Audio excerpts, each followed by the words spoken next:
বৃষ্টি ভেজা পাহাড়, একটা বাইক আর শুভজিৎ আমার অফিস কলিগ। বড্ড অ্যাংরি এই ইয়ং ম্যান। সবসময় বক বক করাটা ওর দোষ না গুণ সেটা বলতে পারবো না, তবে এই নিয়েই আমার এবারের পাহাড়ি সফর না বলে অ্যাডভেঞ্চার বলাই ভালো। ঘোরার প্ল্যান ABC সবই ভেসে গেছে বৃষ্টির জলে।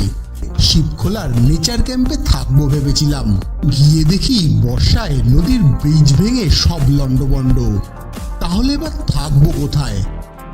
এখনো হোমস্টে খুঁজে পাইনি, তবে সারাদিন কেটে গেল বাইক চালিয়ে পাহাড়ি রাস্তায় ঘুরে বেড়াচ্ছি।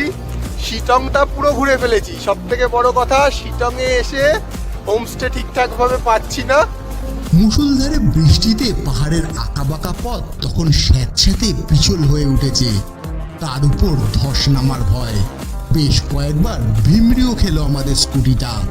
তবে ভবঘুরে হতেই পাহাড়ের অদ্ভুত সব সৌন্দর্য চোখে ধরা দিল। খোঁজ পেলাম অচেনা এক পাহাড়ি গ্রামের।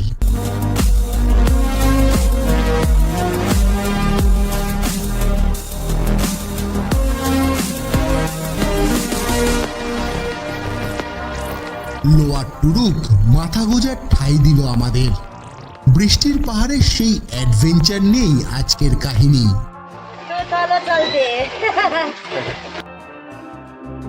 পাহাড়ের বৃষ্টি মানে টিপ টিপ বর্ষা পানি। সেই আঁকাবাঁকা পথে ভিজতে কার না ভালো লাগে। প্ল্যানটাও করেছিলাম এই কথাটাকে মাথায় রেখেই। তবে বর্ষার পাহাড় যে সব পরিকল্পনা ঘেটে ঘ করে দেবে সেটা পরে বুঝতে পেরেছিলাম। শিলিগুড়ি থেকে একটা স্কুটি ভাড়া করে পাহাড়ের পথে উঠতে শুরু করেছি। গন্তব্য শিবখোলা নেচার ক্যাম্প। বৃষ্টির মধ্যে নদীর জলে দাপাদাপি করব ভেবে এগিয়ে চললাম রংটংয়ের দিকে। হিলকাট রোড দিয়ে যেতে যেতে দেখা টয় ট্রেনের সঙ্গে। গুগল ম্যাপের কথা শুনে ডান দিকের রাস্তা দিয়ে এগোচ্ছি। এক জঙ্গলের বুক চিরে রাস্তাটা পাহাড়ের দিকে উঠছে।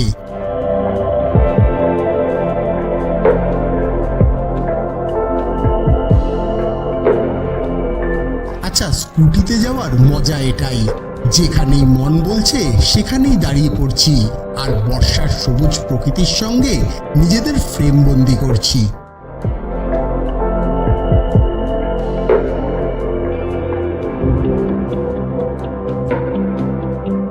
কিছুক্ষণ পরেই ওঠা শুরু পাহাড়ের চড়াই রাস্তা দিয়ে। স্কুটিতে করে পাহাড়ি সেই পথে যাওয়ার অনুভূতিটা আমার কাছে একেবারে নতুন, এক কথায় অসাধারণ। এবার সোজা গিয়ে দাঁড়ালাম রংটংয়ে। এখান থেকে সামনের রাস্তাটা চলে গেছে তিনধারিয়ার দিকে, তবে আমরা উল্টো দিকে যে রাস্তাটা উপরে উঠে যাচ্ছে সেই দিকে যাব। তবে তার আগে একটু পেট পুজো করে নিতে হবে। গরম গরম ম্যাগি আর চা যেন তখন অমৃত আমাদের কাছে। তবে খেয়ে উঠেই যে সবচেয়ে বড় ভুলটা করে বসলাম। ভালো করে দেখুন আমাকে, আমার পিঠে নেই কোনো ব্যাগ। আসলে মোমোর দোকানে লাগেজ যে ফেলে এসেছি সেটা একেবারেই মাথা থেকে ডিলিট হয়ে গেছে। আসলে তখন যে শুধু সবুজ প্রকৃতি আর চা বাগানে বুঁদ হয়ে রয়েছে আমার শরীর মন সবকিছু। বাইক নিয়ে এসে গেছি পাহাড়ে। এবার যাব আমি শিবখোলা। প্রথমবার উত্তরবঙ্গ এবং তার পাহাড়ি রাস্তায়। অনেক দিনের ইচ্ছা ছিল বাইকে করে যাব। প্রায় কিলোমিটার চারেক যাওয়ার পরে চা বাগানে মেঘের খেলা দেখে গাড়ি দাঁড় করিয়েছি একটা টাইম ল্যাপসের শট নেব বলে। ব্যাগ থেকে স্ট্যান্ডটা বের করতে হবে। তখন আমি, এ বাবা, ব্যাগটা তো মোমোর দোকানে ফেলে এসেছি। এবার কি হবে?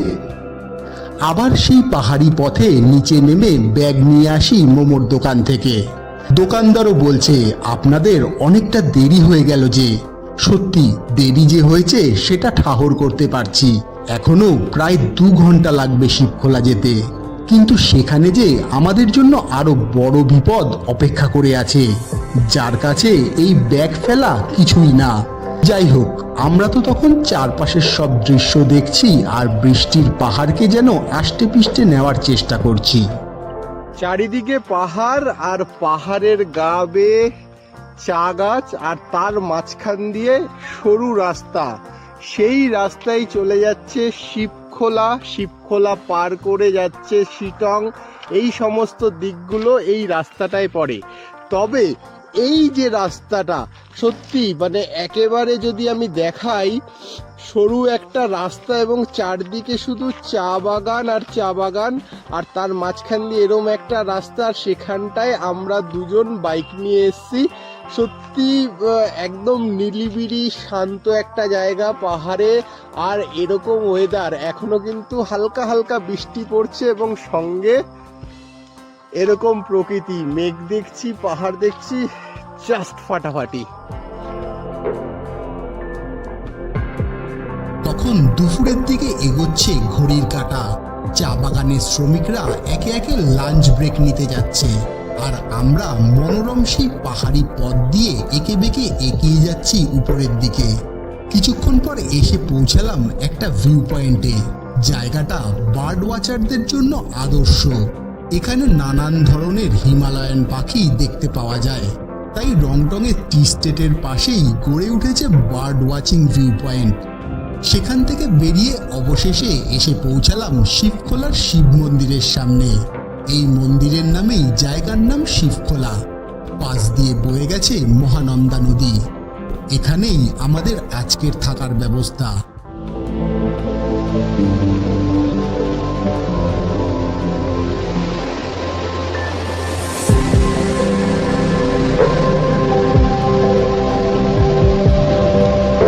কিন্তু সেখানে যে বর্ষায় নদীর জল অত্যাধিক বেড়ে গেছে, গ্রাম পেরিয়ে নেচার ক্যাম্পে যাওয়ার ব্রিজও গেছে ভেঙে। এ তো মহাবিপদ। গ্রামেই কোথাও একটা থাকার ব্যবস্থা হয় কিনা সেই খোঁজ শুরু করলাম।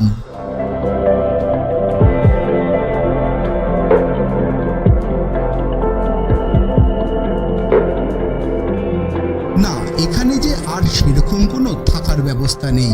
তাহলে ওখানকার লোকেরা বলল উপরে শিটংয়ের দিকে চলে যান, ওখানে অনেক হোমস্টে আছে। অগত্যা আবার গাড়ি ঘুরিয়ে রওনা দিলাম সামনের দিকে। আচ্ছা, দিশেহারা হয়ে তো ঘুরছিলাম। এই মুহূর্তে সব থেকে অসুবিধার যেটা হয়েছে, স্কুটি করে ঘুরছি, এলোমেলো পাহাড়ি পথে যাচ্ছি, অসাধারণ লাগছিল ঠিকই, কিন্তু কোথায় থাকবো এটাই সব থেকে বড় প্রশ্ন। কারণ থাকার জায়গা আমাদের বুক নেই, আর যে জায়গাটায় কথা বলেছিলাম সেই জায়গাটাও বর্ষার কারণে এখন সেখানে যাওয়া যাচ্ছে না। তাই এখন শিবখোলার সামনে এসছি, আর এখানে আমার পিছনে এদিকে একটা রাস্তা চলে গেছে, আর ঠিক এই দিকে একটা রাস্তা চলে গেছে। কোথায় যাব? রং টার্ন হবে না তো? সত্যি বুঝতে পারছি না কি হবে, থাকবো কোথায় আলটিমেট। এই আস্তে আস্তে রাত নেমে আসবে, কিন্তু এখনও আস্থানা জোগাড় করে উঠতে পারিনি।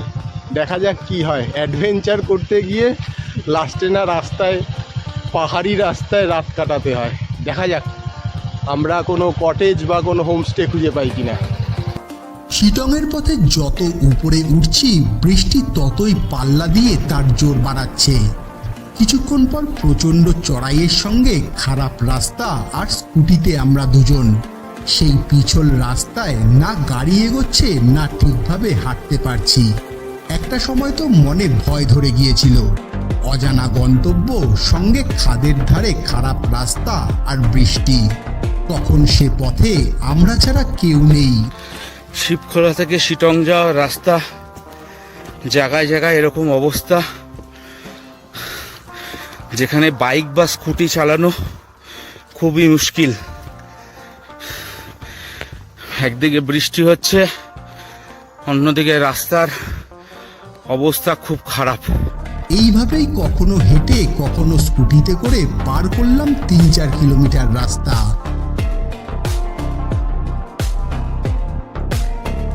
এবার ভালো রাস্তা ঠিকই, তবে ঘড়ির কাঁটায় তখন 3টে ছুঁই। এখনো হোমস্টেরই খোঁজ পাইনি আমরা। শিবখোলায় না থাকতে পেরে এই মুহূর্তে আমরা, অর্থাৎ আমি এবং আমার বন্ধু নীরব, দুজন মিলে শিটংয়ের উদ্দেশ্যে রওনা দিয়েছি। দেখা যাচ্ছে একদম বৃষ্টি, কার্যত হেলমেট ভিজে গিয়েছে।